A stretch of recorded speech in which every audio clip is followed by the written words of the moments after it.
because thou shalt not bear false witness or give false testimony against your neighbor. In Exodus chapter 20, verse 16, bearing false witness or not speaking the truth based on one's knowledge and personal knowledge or personal witness about an event, or not speaking the truth about your neighbor and not speaking the truth on your neighbor. And it's important because it really gives evidence to this. You can pick your friends, but you can't pick your neighbors. You don't know who your neighbors are going to be. You cannot determine who lives beside you, in front of you, behind you. So your neighbor can be anybody. You can pick your friends, but you can't pick your neighbors. And you have to live in peace with your neighbors. You have to make sure you live in a situation where you can live at peace. Now, the worst thing to have is a neighbor that you can't get along with, that you can't live at peace with, and you have no peace living close to them or next to them. Now, this is why I really encourage people to make sure that you try to maintain a livable relationship with the people that you live around. And one of the things that can help that is not to be nosy, not to be too intrusive in living around the people that you live with. And what question Jesus was asked, who is your neighbor? Jesus says everybody is our neighbor. Neighbors are considered anybody who does not live under your roof is considered your neighbor. And that is people that live close to you, but people that you come in contact with that you don't necessarily live close to. And one of the things the scriptures teach, according to Solomon in Proverbs, you know the only thing good that a person has is their good name. That's the only real good thing that a person has is their good name, or valuable thing that a person has is their good name. One of the responsibilities that you and I have as Christians and as neighbors to other people is to protect their good name. And you cannot protect their good name if you bear false witness or give false testimony about a person's character, behavior, conduct, or if you say something negative that affects their good name. We don't do enough to protect each other's good name.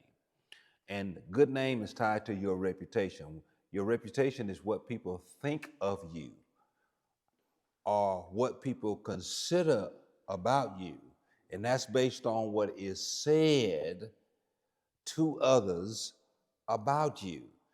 Our job is to protect one another's reputation because a man's good name is all he really had.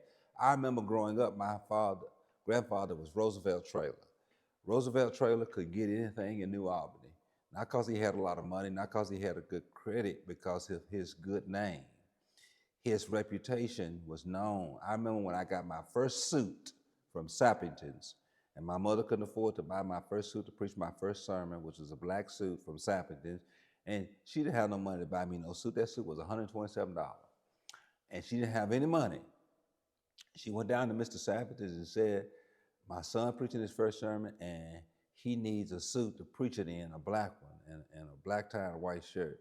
She said, but we ain't got no money. But they gonna take up a love offering, and when he take up the love offering, he'll come in here and pay it. And he wasn't gonna do it at first. And she said, he asked her who was. She said, I'm Marie. Roosevelt Traylor is my father. And he said, oh, I know brother Roosevelt, Mr. Roosevelt. And since you know him and this is his grandson, I do it. His good name got me that suit, and he let me walk out of that store. Because a man's good name is all he had. Our job is to protect one another's good name. What we say about each other, what we testify to, what we co-sign when people speak about people that we know. It's our job to protect their good name and good reputation. That's what bearing false witness is about. Don't give false testimony. If you don't know it, see it, witness it, And even if you witness it, you got to speak the truth about it, because sometimes what you see is not what you see. Because you can testify to something that you see and not know the facts of the matter or the facts of the situation, and you can swear to something that is not true. You can't make an assumption. And so that's what this is about. And so you got to protect each other's reputation, is what this bearing false witness in Exodus chapter 20, verse 16 is about. And that's so important, because if Proverbs says, according to Solomon, a man's good name is all he really has, is the most valuable thing he has, we got to be careful about protecting each other's reputation. And whatever we witness or testify to has to be the truth. Now, let me tell you, the truth is the truth. You can't make up the truth. You can't assume the truth. The truth is the truth. In everything that you witness, there is a truth that you have to testify to. And you know what the truth is? The truth is what you know. It's what you see, not what you assume, not what you think, and not how you feel.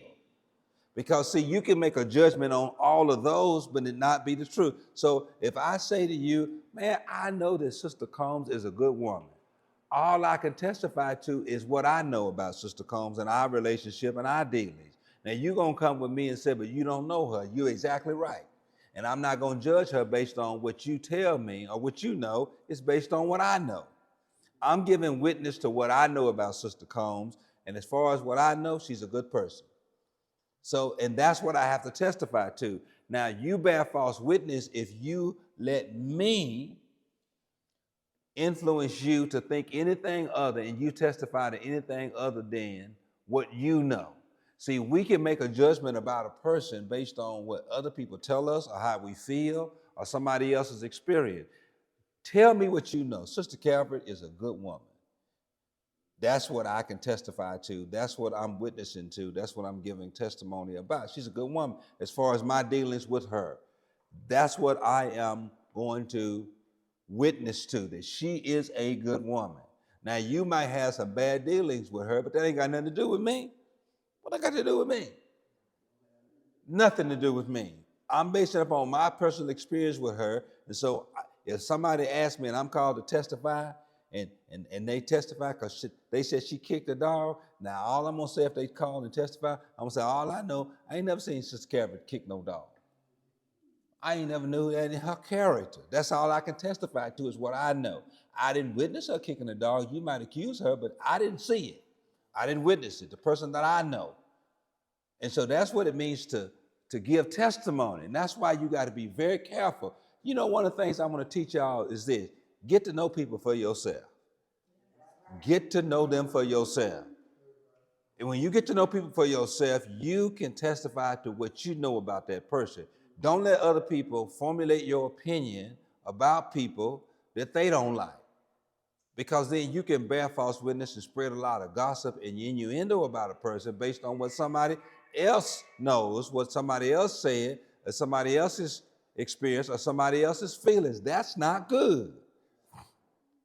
And you can be disliking a person that you're really not justified to dislike, and you can be spreading a lot of gossip and innuendo about them and bearing false witness, repeating what somebody else told you, but that's not your experience. You know how you know a person is honest? It's when they can deal with you and you can deal with them and ain't nobody watching. And when it comes down to really about things that really matter. Because you see, anybody can be honest when everybody's watching, but when nobody's watching. When you have to give the integrity of a situation based upon just trust. You remember when things could be done with a handshake? Didn't need no contracts. A handshake. A man could seal a deal with a handshake because both men had integrity. Both men based that handshake based on what they knew about the person they were shaking hands with. And so they could trust each other. Having a good relationship with people and your neighbors is about trust. Now, when people breach that trust, yeah, you have a reason to be suspicious. You got a reason to question everything. But until they do breach that trust, you have to testify to what you know. Don't ever let your feelings get involved. Anger and rage, jealousy, envy. We're going to deal with covetousness. A lot of people will get into the idea of coveting. And in order to get what belongs to somebody else, they'll start bearing false witness or lying because they want to get or to jeopardize or to have what somebody else have. So do not bear false witness. Now, what is the truth about a person? The truth is what you know. Testify. Say, man, all I know about Pastor Shem, he came to see me when I was sick, or he helped me, or he preached the word, or he do this. That's all you can testify to. Now listen, let me give you this too. It's a whole lot of things out here about all of us. Ain't nobody in here I hadn't heard something negative on. Now, am I going to formulate my opinion? Am I going to repeat what I've heard? Or am I going to testify to what I know? I've heard something negative on all of y'all. But what they got to do with anything? Got nothing to do with me. I'm not going to repeat it. I'm not going to transfer it. I'm not going to repeat it. And I'm not going to use it to slander you or to defame your character or your good name. Because, see, we live outside and away from each other. So when you say things about people that are not true and that are false, people got to go out and live in the community. They got to go out there in the world and live. And people can have an opinion about that person that has to go out there and live in that world based on something you say. You got to be, some things you need to keep to yourself. Now, let me tell you the way Jesus says resolve issue. If you got an issue with a person, what you supposed to do? Go to that person. Resolve that issue. And then if you can't resolve it, you take somebody with you. Then if you can't resolve it then, take some more people with you. And then if you can't resolve it then, you take it before a large group of people. Or Jesus talks about the idea of taking it to the church and let them resolve the issue. And once you take it before those groups and that issue is resolved, that issue is resolved.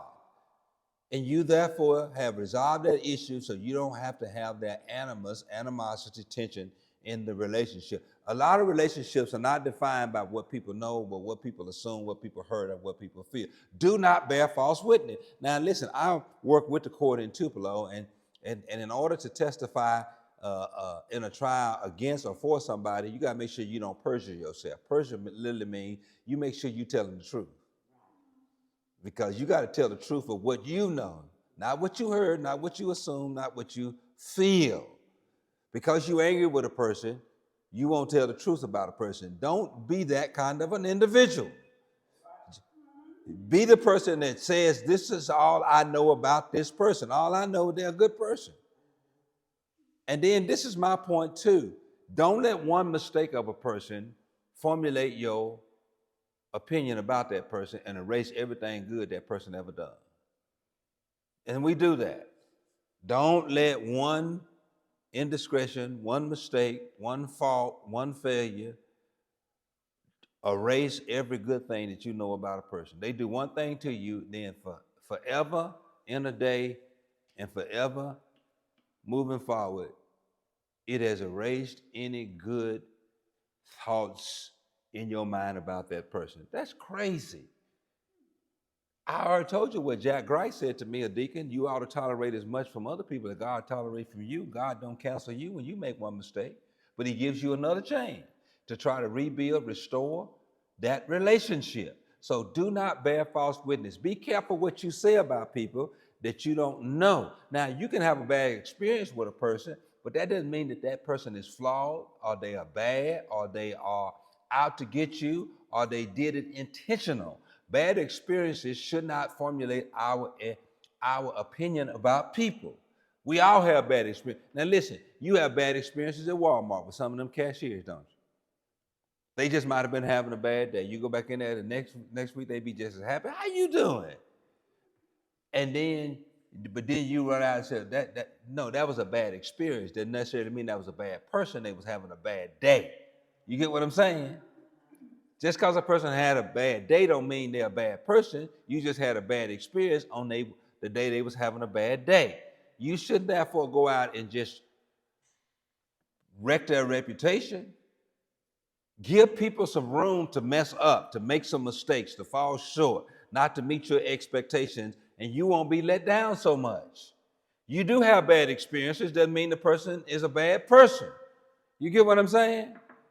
You might be having a bad day. I tell y'all so often, you don't know what a person go through from the time they wake up in the morning till they meet you, wherever they meet you. What their experience was like. I know for folk are finna have some bad days because the government shut down and SNAP benefits finna have to go out in a couple of months. And so folk ain't finna get their check or their EBT. It's finna be some shown off, irritable people in the grocery store. Now you can't be all upset because these folk having a bad day because of a bad circumstance that they couldn't control. That's what I'm saying. So there are moments when you have bad experiences with people, but doesn't mean that the people necessarily are bad. So don't make that judgment. Give people some grace. Do y'all know what it means to give people some grace? It's like an old man that act like he ain't never been young.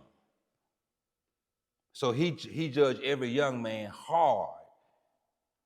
Like he ought to be shaming himself. You wasn't shaming yourself when you was 18.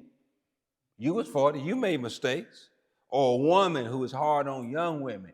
Okay, these girls ought to be ashamed of the way they dress. You dressed that way when you was that age, when you was trying to do the same thing they were trying to do, get some attention. Give people some grace. Give people some grace. You've been where they are. You know you've been there. All of us have been 20 years old. All of us have been 18 years old. All of us have been 15 years old. Everybody in here. And we were a certain way at a certain age. So give people grace. Give them room to mess up. You will never express some of these negative emotions I've talked about if you give people grace and realize that people have been where you have been. They're trying to get to where you are. So I'm saying, and then you know what it's like to be talked about, to be scrutinized, to be criticized, to be looked down on because of things people say about you that are not true. Have you ever, I can, by raise a hand, you don't really have to raise your hand. How many folk been lied on? Everybody in here. And it don't feel good, do it? It does not feel good for people to lie on you, to bear false witness against you, to speak something that's not true at all. It hurts. Because you know the little nursery rhyme they say, I don't know how true it is, sticks and stone might break my bone, but words will never hurt. That ain't true. Words do hurt. Words can ruin your reputation. Words can get to a room before you get there, and when you get there, people looking at you sideways and crazy. Be careful what you say about people and what you speak about people that's not true. And false witness is what you are repeating, what you're saying, what you are speaking to another person, communicating to another person about somebody is blatantly false. See, this is the political climate we're in now. You're calling people racist. How do you know they're racist? Because you don't like their policies? Because they don't hang around a lot of black people? That doesn't mean a person is racist. That means that's your opinion or what you heard. Do you really know them? Now, I'm going to give you an illustration, and you ain't going to like it, but I'm going to say it anyway. People talk about Donald Trump as a racist. Before he married Melania, he was dating a black woman. He dated a black woman. Was in love with a black woman. She was in love with him. It just didn't work out. So I'm saying you can make some assumptions about people based on what other people think, and you can repeat it. Now, this is my point. If you know a lie is a lie, don't repeat it. If you're not sure and certain about it, just don't say it again. Don't repeat it. You bear false witness when you repeat what you heard and you're not sure whether it's true or not. How you know it's true? Because you were told that it was true? No, you didn't see it. You weren't there. You don't know whether it's true, but you're going to repeat it anyway. Anyway, that is bearing false witness. And we do it all the time because that's what we were told. That's what we heard. That's what was said. We didn't witness it. You know, you can only testify in court to what you saw with your own eyes. There is what is called the hearsay rule. You cannot repeat hearsay. What somebody else said to you about somebody else, that's hearsay. You have to witness it yourself. And a lot of what we repeat about each other, what we say about each other, what we repeat that is said about each other is not eyewitness. It's what somebody else said, and that is bearing false witness. You didn't see it. You don't know that to be true. That's what people tell you about a person. And we do it in the church more than we do it, I think, anywhere. We bear false witness. Did you see it? Did you see the person steal? Did you see the person take something? Did you see the person in the woman's house? Or did you see the man in the man's house? That's the hearsay. That's bearing false witness. You repeat it. See what I'm saying? And we ruin each other's reputation and good name. If a man's good name is all he has and his reputation can open doors and close doors, we got to be careful to guard each other's reputation. I'm just saying, that's what it means to bear false witness. Let me get to the next one. Thou shalt not covet. Now, he's going to be real specific in this. This is looking into somebody else's life, looking at somebody else's stuff and wanting it. He lists all the stuff folk be looking at. He says, thou shalt not covet, verse 17, thou shalt not covet thy neighbor's house, thou shalt not covet thy neighbor's wife, his male servants, his female servants, his donkey, or anything that is thy neighbor's. If your neighbor has it and you live next to your neighbor and you see him having it, you are not to lust after it, to want it, because it's not yours. You are to let your neighbor enjoy what is his, and you are to rejoice that he has it, and you shouldn't want it. This is about, listen, you got to trust people who live close to you. Okay, I'm telling you, I got a neighbor who has a wife. He works every day. Her car wouldn't crank one day. She asked me would I jump her off. That man is at work. His wife asked me to jump her off. Now, I got to be the kind of man to go over there and do what the woman asked me to do and not disrespect that man by coming on to his wife, no matter what she does. There's some limits that we got to place on ourselves, some restriction. First of all, I want to live peaceable with my neighbor. I got to be helpful to my neighbor. That's my neighbor's wife. There's certain things and certain lines I can't cross. I told you the other week, I might have told the other church about, I used to be a landscaper, and there was a rich lady in a rich neighborhood that lived by a rich man. And this rich man, he used to water his grass and flowers with her water by hooking his hose up to her faucet and water his flowers, because he too cheap to use his own water. And didn't think she was gonna know, and she wouldn't have known if me and Charles, who used to landscape her yard, noticed that his hose was running to her faucet, watering his flowers. That's stealing. That's taking what is not yours, especially when you got water. Coveting. And this idea of coveting is wanting what is not yours, legally or rightfully not yours, but is in the possession, in the ownership of somebody else. You got to respect, you got to draw some fences and some lines, and you got to say certain things you're not going to violate that belongs to somebody else. Now listen, my problem with covetousness is, if they make one woman, they make two. There are two. If there's one car, there's two. There's another. If it's one house, there's another. Whatever your neighbor got, you can have. He ain't got the only one of what he got. If you want a wife, you can get one. If you want some servants, you can get some. If you want some ox and donkeys, you can go get some. You ain't got to try to take what belongs to somebody else. You can get stuff for yourself. I'm telling you, to covet, it is a real, it's one of the things that Paul, the apostle, says he struggled with. He struggled with coveting, and many scholars don't understand exactly what that means, but some scholars believe that Paul really wanted to be married, even though he never was. He envied having a wife and children and having a heritage and a legacy, but God called him to gospel ministry, and in his Corinthians discord about marriage, he said, I wish that most were like me. I'm unmarried. but I've devoted myself to ministry. God has called me to a unique calling. It is not everybody has been called not to be married, but some people have, God have gifted that ability, but some believe that Paul coveted being married.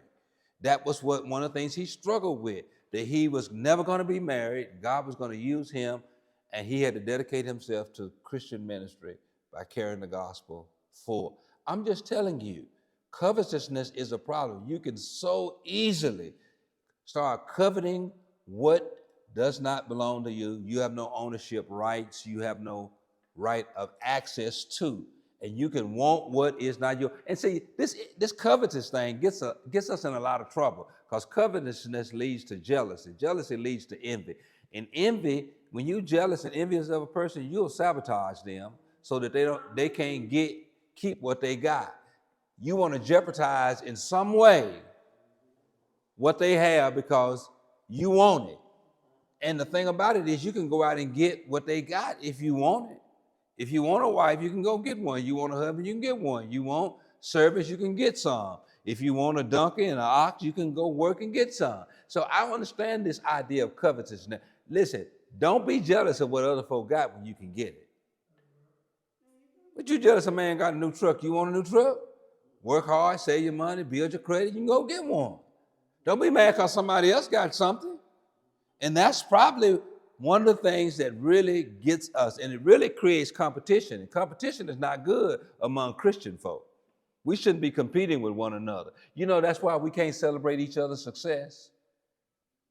We see somebody with something that we don't have, instead of congratulating them and say, man, I'm really proud of you. You really deserve that. We really can't do that because we covet what other people got because we don't have it. We don't know what it took for them to get it. And we don't celebrate each other's success. We don't celebrate each other's material success. We don't celebrate each other's success in any way.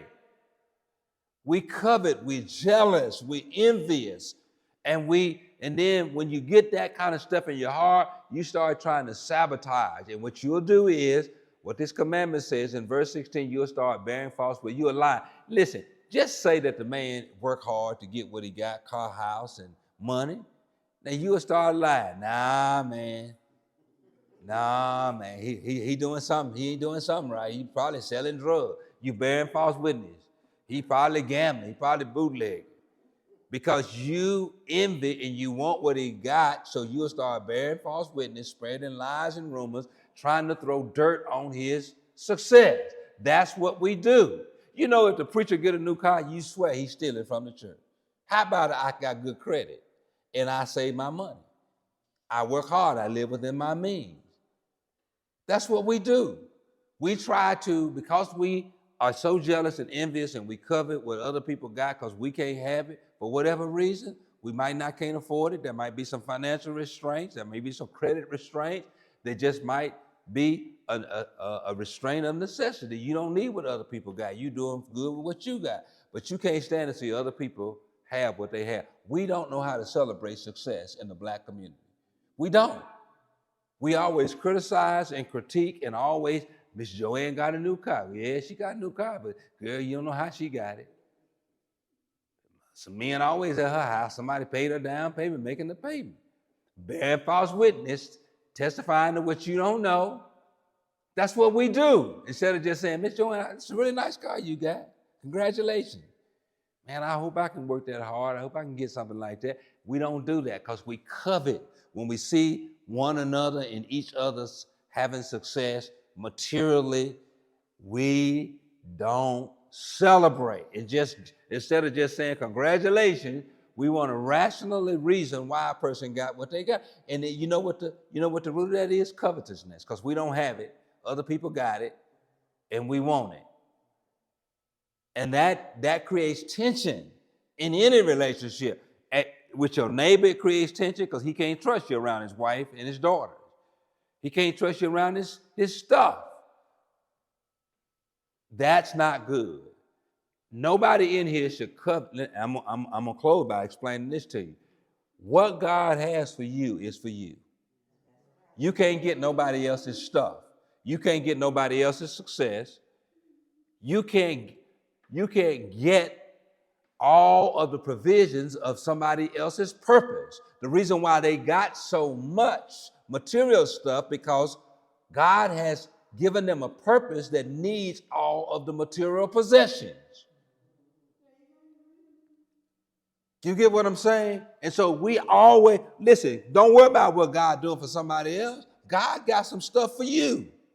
It might not be what somebody else got, but you ain't driving a Cadillac, but at least you driving. You ain't living in a big house. Maybe you didn't need no big house. It's just you. Maybe that person needs it. What God has for you is for you. And you ain't got to covet what somebody else got. And you don't have to try to sabotage, criticize, critique. What God got for you is for you. That's one of the things that I really want. Listen, why should I be jealous of somebody or covet somebody else's possessions, what is within their own, what's theirs to own and to have? Listen, if God got that for them, he got something for me. So ain't no need of me envying and coveting somebody else's stuff. And really what this lesson is teaching is about success. This man, this neighbor that he's talking about, he has a wife, he has servants, he has donkeys, he have ox, got all of this stuff. He is successful. God is teaching, don't you envy him, because if God gave it to them, he can give it to you. God will take care of you. Ain't it the truth what I'm saying? Anybody in here have gone without any of your needs being met? He said, look at the lilies of the field, the birds of the air. And he said in his teachings and the Sermon on the Mount, are you not more than they? Your Heavenly Father knows what you need before you ask for it. God blesses you based upon your need. And so you ain't got to envy anybody else. But he will not only provide your needs, how many know he will give you some desires of your heart? He'll give you more than just what you need. He'll give you what you want sometime.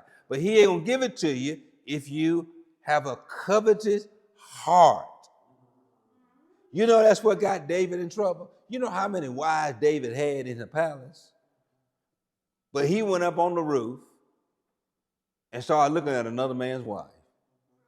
That girl was up there bathing like she always was. And he started looking at her like, good Lord. And when you have a covetous spirit, let me tell you this.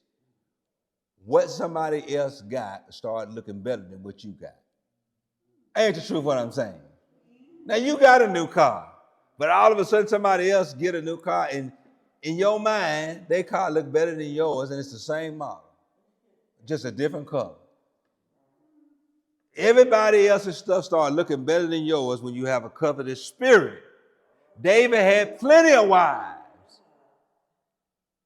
plenty of women in the palace, plenty of access, but he went up on the roof and started looking at another man's wife. You see, he took his covetousness and his lust to a whole nother level. Because he could have let the woman alone, because you can look, but you ain't got to act on what he just wasn't going to be satisfied. He said, who that girl is? You know, and they told him straight up, that's Uriah's wife, one of your soldiers out on the battlefield. Yeah, he kept looking. And then he finally somebody said, tell her to come over here to the palace. Knew that whose wife that was. Got in the palace, got talked to her. Yeah, I know you Uriah's wife. He on the battlefield for me. But you sure live fine. Another man's wife.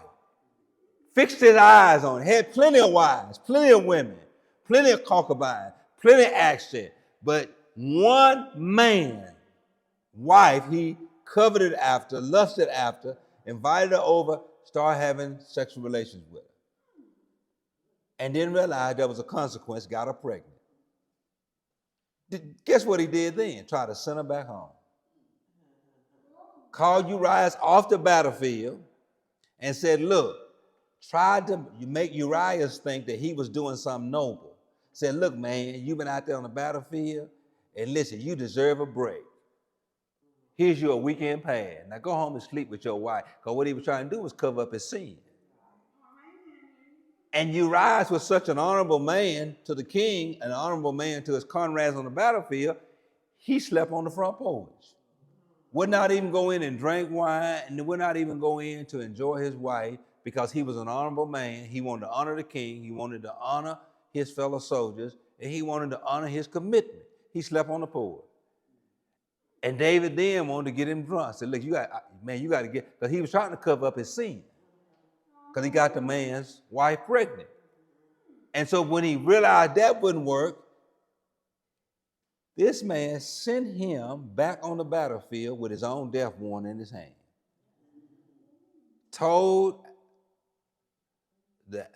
Put him in the heat of the battle, where the most killing is happening. And guess what? Got the man killed, and was so lost in his covetousness, lust, that he ended up marrying the woman. After he killed Uriah, and he directly killed it, and married a woman, and they had a baby. But let me tell you, Uriah might have didn't know, but God knew. And God wasn't going to let him get away with it.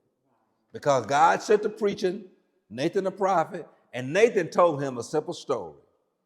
And listen to the story, and I'm going to close with this. Listen to this story about covetousness. He said there was a man who had 100 sheep, plenty of sheep, and a guest was coming over. He could have killed any one of his sheep. But you know what he did? He had a neighbor who didn't have but one. Prize. One. You know what this man with the 100 did? Went over and took the man one little sheep, killed it, and served it to his guest. And Nathan the prophet said, what do you think, David, should be done to a man that would be so low down? He had plenty, but he coveted and wanted and took the only that his neighbor had and killed it and fed it to his dinner guest. What do you think should be done to a man? David got outraged and said, that's ridiculous. That man will go over there and take that man only sheep, and he had plenty. What do you think should be done to that man? David said it should be the most severe punishment. And then Nathan dropped the bomb and said, you are that man. Because Uriah had one wife. And you had plenty of wives and women to enjoy and to fulfill your sexual pleasure, but you took his. And you are right. The Lord going to deal with you based on your own recommendation. And you know what David thought? The Lord was going to kill him. David thought he was a dead man. And Nathan said, oh no, dude. Death too good for you. The Lord ain't going to kill you. I tell you what the Lord is going to do. He told me to tell you, trouble ain't going to never leave your house. Because there are some things that is worse than death. Because let me tell you, David's life unraveled. David had about 4 sets of children, and none of them got along with each other. Because you remember, it was Absalom, and had a daughter named Tamar. And Amnon went over there and raped Tamar. Absalom got mad, went over there and killed Amnon, and he told his daddy, the reason why I did it, because you didn't do nothing about what he done to my sister. Because it was his full sister, but Amnon's stepsister. And trouble never left that house, and Absalom was David's mortal enemy, and he did not quit raising hell in his daddy's life until his death. And he showed his daddy, he gave his daddy a taste of his own medicine. Slept with his wives, ran his dad out of his own house. David was a man on the run because of his own son. What he done to Uriah, Absalom done to him. But Absalom done it out of anger because he thought his daddy didn't deal with this situation, because David loved his children, compassionate. He should have dealt with that man, his son who raped his daughter. Because that was Absalom's full sister, and he tricked that girl over there and told her, I'm sick. And she went over there unaware that her own brother coveted her and lusted after her and raped that girl. You get what I'm saying? Because let me tell you, to covetousness can open some bad consequences. And it can leave some everlasting scars and wounds. Do I have any witnesses in here? You get what I'm saying? I'm trying to teach you, thou shalt not covet. This was really David's most notable indiscretion, was sleeping with Bathsheba, Uriah's wife, and having him killed because of covetousness. He was looking at another man's house, at another man's wife, and he wanted it for himself. And he went through the most extreme measures to get it. That's the consequences, and God dealt with him. Don't you ever think you're going to get away with taking what doesn't belong to you. You can blame Bathsheba all you want to, but it wasn't her fault. Because she could only do whatever her king told her. She was a subject.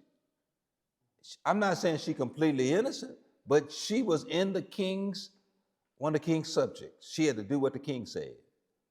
So I'm just saying to you, that is important that we don't covet. What God has for you, you ain't got to want what another man has. You don't have to covet what another man's success, material possession, because God can give it to you. That's what has really messed up the black community and the black church and the real growth of the black church. Because see, let me tell you this, God gonna deal with dishonest people. God gonna deal with people who don't do right. In some way, Nathan told David, God gonna deal with you. I ain't gonna deal with you. I told you what the Lord told me to tell you. You was wrong, and the Lord told me to tell you, trouble ain't gonna never leave your house. You know what God didn't do? He didn't put his hands on David. He could have killed David, but he didn't. He let David live with his own consequences, and his life fell apart. This man's life was difficult and hard. Matter of fact, there is a tradition that believes that David had a hard time dying. Death wasn't easy for him, because you remember that he was dying, and they said, we need to find a young damsel to go and lay with the king. It wasn't sexual, but to be the king's caregiver, hospice nurse, because the king is trembling, he's cold, and we need to find a virgin to go and lay with him, or to soothe him, or to comfort him, or to care for him. Now, tradition believes that woman that took care of him was the Shulamite woman, which it was, and many believe that woman was the woman that Solomon wrote the book of the Song of Solomon to, because he saw how this woman took care of his father in his declining years in hospice care, and he fell in love with this woman, and she was a sister. We know that the woman that he fell in love with in the book Song of Solomon was a sister of dark skin. He talked about her skin. Y'all sure got some pretty skin. And her figure, he talked about her figure, and sisters do have pretty figures. And many believe that was the Shulamite woman that took care of David in his final hours, on his final years or final days. And I'm telling you that you let God handle some things that you can't handle people you can't handle. You only want what God has for you. Stay in that lane. Don't celebrate other people's success. It might not be your time or your hour. And don't accuse people when you don't know the truth. Don't go on other people's words. We mess up a whole lot of friendships and forfeit a lot of friendships that really we need and are valuable. Just get to know people. There are people have tried to taint people in my mind so that I wouldn't be friends with them or talk with them or fellowship with them or commune with them or hang with them because of what they thought. And I have forfeited some good friendships, and a lot of time has passed, but now that I got to know the person for myself, you know what I conclude? They ain't that bad. What they say about them ain't true. Because I get to know people for myself. Somebody see me talking to Miss Jefferson, and they come and say a whole lot of negative things about Miss Jefferson. I won't befriend Miss Jefferson, won't get close to her because of what somebody else thinks. But then when I get to know her for myself, and I start to say to myself, that ain't even true. What they were doing, they were bearing false witness, and they wanted me to do the same thing. But then I see Michael get a new car, a new truck, or have a show no fine woman, I'd be like, I'm finna take her. Wait a minute, she ain't the only fine woman. What am I worried about who Michael with? I don't understand why men fight over women anyway. Ain't like that's the only pretty woman on the planet. What is you fighting over her for? There's plenty of fish in the sea. If you can't get her, maybe she don't want you. Move on. Don't covet and envy and bear false witness and lie. Now let me tell you the most petty thing, Miss Combs. You think women gossip, men are even worse. Or we 10 times worse. In the barbershop, we'll lie in a minute. We'll slander each other. We will dirty each other's name, especially if it's a woman that one of us like and somebody else got, and we want her, we'll go and trash that man's good name. Go to that woman and say, look, you know that ain't no good. You got to watch him. Because we want her, we covet after her. She don't want us, she ain't with us, but we're going to try to dirty him and her. Men are worse than women when they can't get what they want. Y'all will fight, we'll lie. Y'all will fight over a man. You should never fight over no man. If he don't want you, move on. He ain't the only one in the sea. That's my point. What you upset? See, that's my point. I am not going to put myself in a situation that I'm just going to go to the extreme. Because I'm coveting. And this is my point. And I have been here almost 19 years, almost 20 years. Every woman in this church has to feel safe. Every man's wife has to feel safe around me. Every man's daughter has to feel safe around me, that I don't covet and want them. Now, y'all don't accuse me of a whole lot of things, but I ain't had that scandal.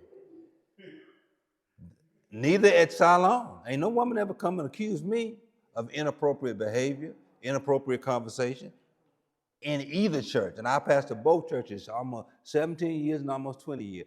That because I understand that there's some level of integrity you got to pastor with. You know, there's a couple for life, and I'm just going to say these, and I'm throwing them out. First of all, you don't get your honey where you make your money. And the other one I can't really say you because you don't eat where you don't do that where you eat. You got to make sure you keep that clean, two different places. And so I'm just saying integrity, because you can't covet. You can't, because when you start coveting each other, you start looking at another man's wife, another man's stuff, another man's possession, you'll start hating that man because you got it, he got it, and you want it. And then you'll start bearing false witness and lying, trying to get it. Now, y'all get what I'm saying? So I'm finished. I'm just saying. Bearing false witness, quit lying on each other. Protect each other's reputation. Quit coveting. What God got for you is for you, and you ain't got to worry about getting what another man got. God can give.